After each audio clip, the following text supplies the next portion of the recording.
probably know, women initiate a divorce about 2/3 of the time. It's not only that they file. Some people dismiss that as well, who actually files. It's more apt to be the wife who puts the D word on the table because of her dissatisfaction. And we all know men who did not see it coming until she says, "I'm gone." And she's incredulous that he did not see it coming.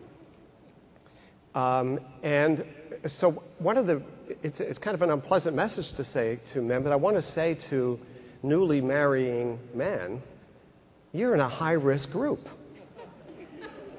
You know, for your life dream to be taken away from you. Not that, of course, he didn't participate in creating the problems, but so many men feel like they did not get a vote on whether this marriage was going to end.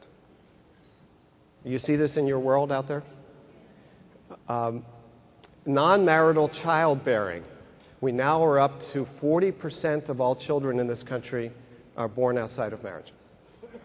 40%.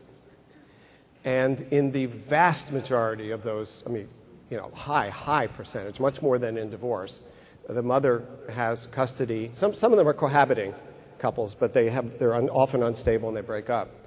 But fathers, men, are increasingly less likely to be in the lives of their children when they have children nowadays outside of marriage.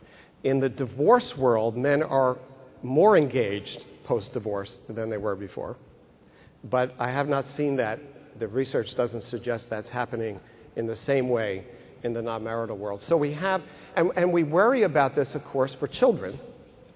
But tonight, I'm saying, let's worry about this for men. We have a generation of men who are increasingly through their 20s into their 30s and some beyond, who are without moorings. They are without a mooring in a solid relationship with a woman, and they are without moorings in fathering relationships, everyday fathering relationships with their children. Now, of course, I need to say some men succeed magnificently despite these odds. It doesn't doom any man to not be in his kids' lives. So understand, I'm just talking about the averages. But it is a significant challenge now for men to be disconnected from committed relationships with women, let alone being a husband, and from daily responsibility for their children. In our field, well, let me say one other thing. In our culture, we have increasingly come to what I see as a deficit model of manhood and masculinity. That men are, you see this on TV, the kind of man as a doofus when it comes to parenting, when it comes to relationships with women. Men being clueless. My daughter Elizabeth, who's here, is in the e-world, the world of chat rooms and in the family and relationship area, they're mostly women. And part of what she has shown me, taught me, is that many young women out there, including wives, provide what I call a Greek chorus for one another about how clueless, infantile, am I exaggerating? No. Clueless and infantile their husbands are. It starts with the brides-to-be, with their grooms, and then it continues. And so a young wife will post something about her husband, and the other women will get on and say, he's an idiot.